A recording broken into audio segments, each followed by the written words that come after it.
welcome to GameGazm. I'm Brent. I'm Jay. And today we're going to talk about a horror game. Now, when I say to you famous horror games of yesteryear, what names come up to you, Jason? Resident Evil. Yes, that is one. How about another? Silent Hill. Yes, good. We're getting there. The next one? Project Zero. Hey, there we go. That was a good one back in the day, wasn't it? It was fun, it was scary, cameras, ghosts. Now, what greater console could this game appear on? PS4. Well, yeah, the other one. Xbox One. the other one. The Wii U? Yes, because the gamepad is like a camera. Sounds good, right? Yeah. Well, let's find out if it is good.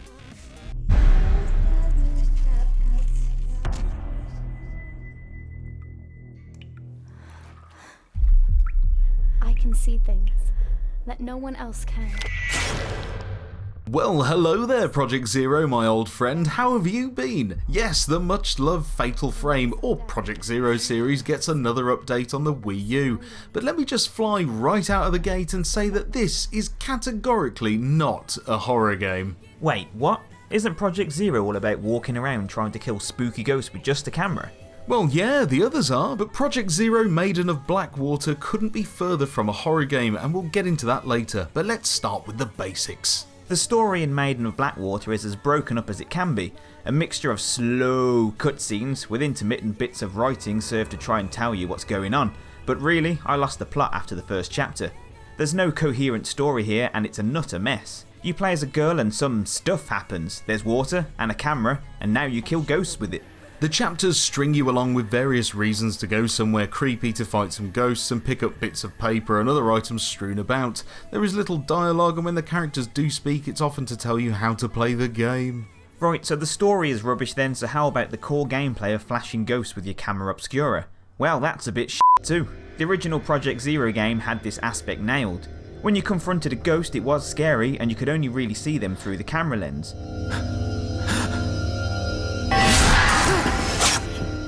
This being the Wii U though, it wants to make you lift the gamepad up to use it as a camera lens.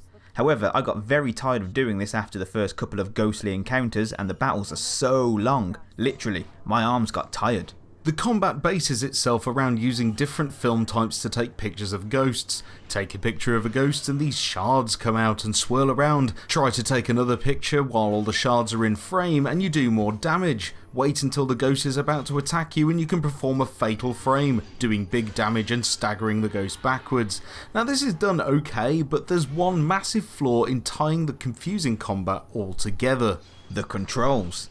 Oh my frickin' lord. I've played some games with bad controls before, but this one takes the last biscuit. Controlling the girl is like trying to lead your drunken friend out of a nightclub when their favourite beat just dropped. To say she's stubborn at going in any direction is an understatement. I can put up with it for the usual exploration, but when it comes to the combat it's just painful.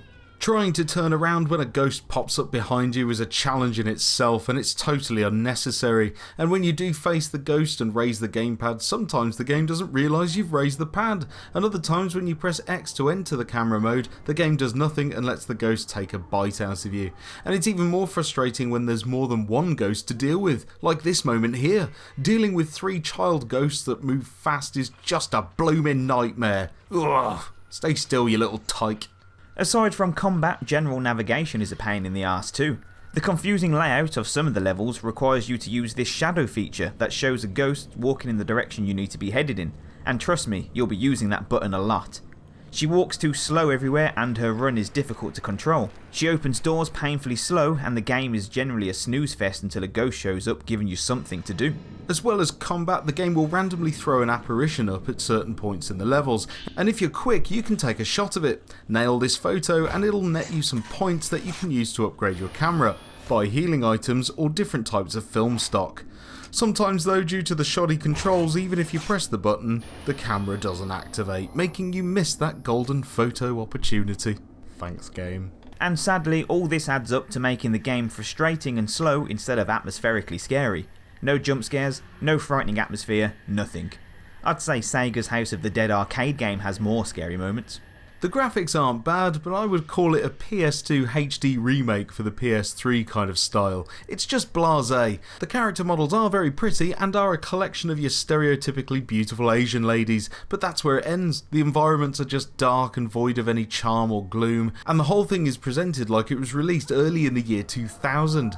It seems where graphics are concerned they decided that there wasn't any need to push them forward. However, that shouldn't matter really if the gameplay was properly balanced and fun and scary, but sadly that's just not the case. For the first time in a Project Zero game, I'd have to say the sound isn't up to much either.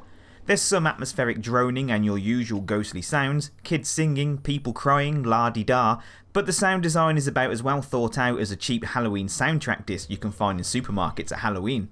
The English-speaking voice actors do an alright job of delivering the game's sparse drivel of a story, but they won't win any Oscars for a stunning performance.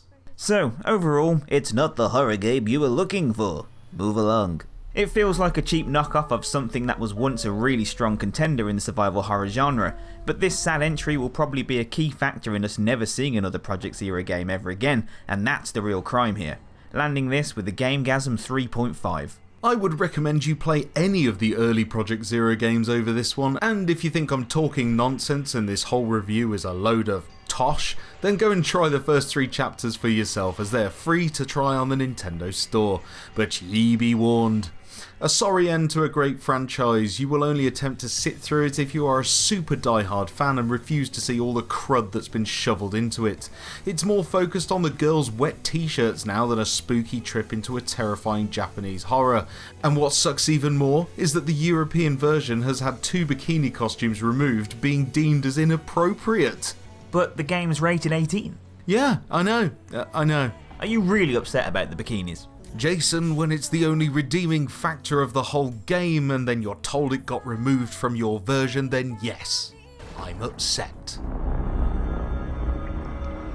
And there we go with Project Zero, Maiden of Blackwater. Yes. No. No. Well, just no. What did you really think of it, Jason? When you were playing it and It was dull. yeah. I thought it was boring.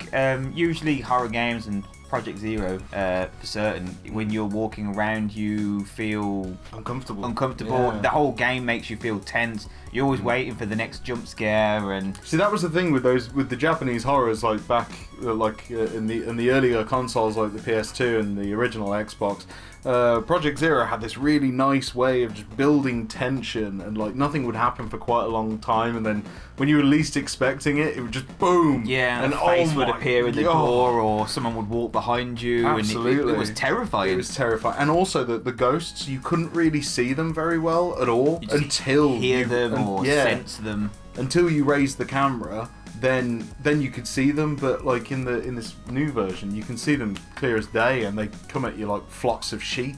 And they just look unnecessarily sexy, if that's a way to describe There a is, ghost. yeah, those ghosts at the beginning, they all look the same as well, which is another problem I kind of had with it. Like none of the ghosts felt unique, or their stories didn't get told. It was more like it was arcade. Oh, there's a ghost, kill it. Yeah, You know, yeah. they There was weren't, too much combat, I thought, for a Yeah. Project Zero game. because in the originals the ghosts were like kind of like residual energy haunting a particular place, and you could find like a note or something that explained their fate. There was or, purpose to it. Yeah, Exactly, you were yeah. reliving their last steps and Yeah. basically up to their death. But yeah, Yeah, it just, I mean, this one, I mean, I'm really disappointed because, and I know a lot of people out there would, like, yeah, despite all these horrible flaws with the game, and you can perhaps see that, yeah, it's not the best it could have been, we'll still get some sort of enjoyment out of it if you really, really persevere with it. But I, for one, would like to see a proper Project Zero game returning to its roots, but after this one, I just don't think that's going to happen. no, I think they're we going to look at said these it. figures and... Yeah, we said it before. Yeah. This has probably killed it now. Rather than analysing why it did bad, they're just going to say, no, it did bad, we won't bother. Yeah, it is a shame. It is a massive shame. But hopefully... The indie sector the might indie pick it sector, up, so... hopefully, yeah. I yeah. mean, well, they got a lot to work with there. I mean, the game mechanics and the ideas behind Project Zero are really, really good. I like that. Yeah. And there are a lot of camera games, first person. It would benefit from being first person, or still... with the originals, it was more like a Resident Evil camera. It would be locked off in certain corners of the room or whatever, so you could see your character moving through it. But in this one, it's kind of Resident Evil 4 style. Over the shoulder again. Which yeah. I was like, oh, really? Come on. So, but there we go. But anyway, there's more great horror games to come. And like you said, the indie sector might just pick it up and run with it. Yeah, like, do something proper. But as we said, if you want to try it, it is free on the Wii U store, so check it out. Yeah, it's worth checking out, but definitely before you buy it, because there is a very tempting special edition out there that's quite pricey that I bought.